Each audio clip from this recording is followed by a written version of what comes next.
Okay, so I've got this great desktop machine here that I use for all my content creation work, photo editing, video editing, you name it. It's got plenty of storage, fast internet for imports, exports, all that stuff. I've got a blazing GPU in it. The CPU is awesome, plenty of RAM, all that stuff. This thing's gonna last for a while. But I want to be a little bit more mobile and not so tied to the office. I want to have a laptop that can really meet those needs. My old photo editing laptop is, gosh, I don't know, 10, 12 years old now, and it's just not up to the task. I had to think of a couple ways to get out of the office, and I came up with a couple ideas, and that's what I'm going to share with you guys now. A little bit of backstory: I'm a freelance photographer, and I'm posted up on Fiverr, and I don't know what's happened recently, but I must have hit the algorithm because I got more jobs coming in that I really know what to do with. My main editing rig is my desktop and all the monitors, everything that you see behind me. It's up in my office in my studio, which is upstairs in my house. So I can really rock through these jobs. I can come upstairs, I can isolate myself, focus in, and just crank these jobs out. Everything in Lightroom, Photoshop, Premiere, anything that I need to do with content creation, this thing is a beast. It just powers right through them. But I do have a day job, so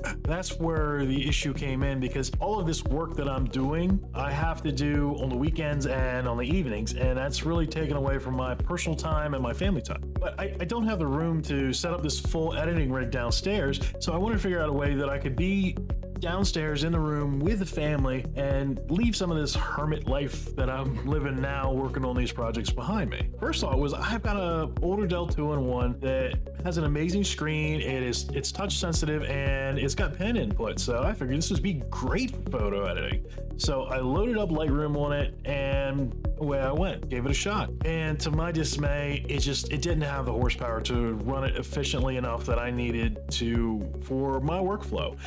It actually slowed me down. It kind of lagged and jittered, and I had to take more time working on it and trying to make it work than it was worth my time. So my first thought was I'm just gonna go out and I'm gonna get a new laptop. I'm gonna get one that's got all the horsepower, everything that I need to do all my content creation, and that way I can work on it up here, I can work on it downstairs, I can work on it when I'm on the go, whatever. So of course, I looked at the new Apple M1 and M2 MacBook Pros. I'm a PC guy. I've never had an Apple. I've had iPhones, I've had iPads, but I've never had a Mac. And they really intrigued me with the new processors and the new way that they're working. The other laptop that really caught my eye was the Lenovo Legion, the 7i. The thing's a beast. The screen was amazing, and I could game on it too. So yeah, there is that.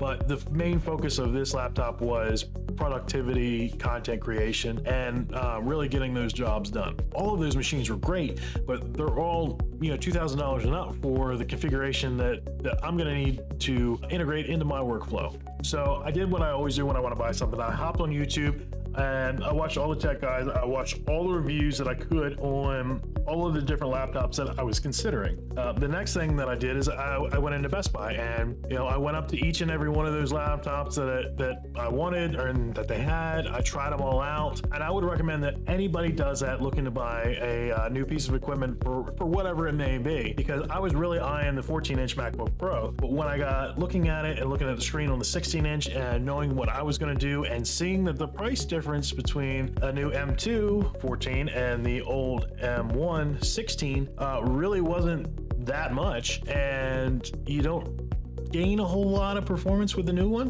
and the old one is still awesome. So that was the way that I was leaning. And of course, I'm a big tech guy, so I love doing that. I was in Best Buy, I don't know, 3, 4, 5 times trying them out. I was in there a lot longer than I really should have been messing around with those things. But after I walked out of there, I had a lot of things to think about, a lot of things to consider. It was a lot of money that I was gonna get ready to spend. A couple of the options that I came up with for combating this problem that I had is, well, you guys all know what this is, right? This is don't mind the fingerprints, but this is a first gen iPad Pro 12, 12.9, 12.5, whatever it is, with the Apple Pencil. This thing is great for working in Lightroom. With Adobe's Creative Cloud and their Lightroom CC, I can take all the photos that I'm working on my desktop in Lightroom Classic, I can sync them to the cloud, and I can open up the Lightroom app on the iPad. I can edit them, any adjustments, whatever I do on it, automatically get uploaded to the cloud. They get synced to Lightroom Classic, so when I come back to my main editing rig, my big PC, all those changes are there. This is a great way to work on your photos if you're just solely working within Lightroom. And this also works on a mobile device too. My phone is the Galaxy Z Fold 3. So I've got this nice, big, thick big, thick OLED display. It's great for editing photos too. So if I'm sitting in line somewhere, I'm riding in the car, riding in the train, on a bus, whatever, I just pull out my phone, start working on it, get some of that job done. And this was a great way to be productive for me and to save some money because I didn't have to spend anything. These are devices that I already had. These are things that I had laying around that, you know, I was using on a day-to-day, or things like the iPad that, you know, were kind of sitting in the corner that I didn't really use. I started working in Lightroom and I was like, okay, this is great, this will work.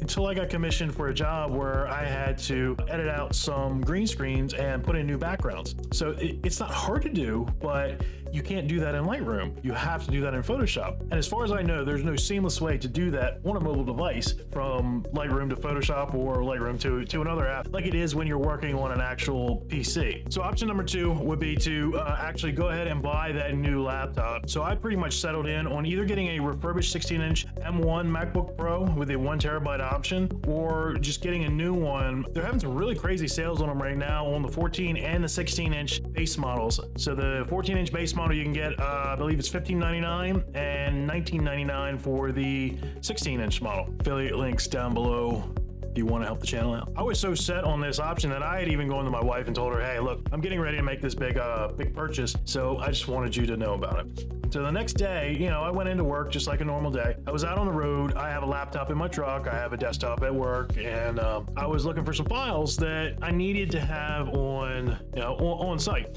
but I didn't have them in my laptop, so I had them on my desktop. Okay, no problem at all. I'll just remote in and get them.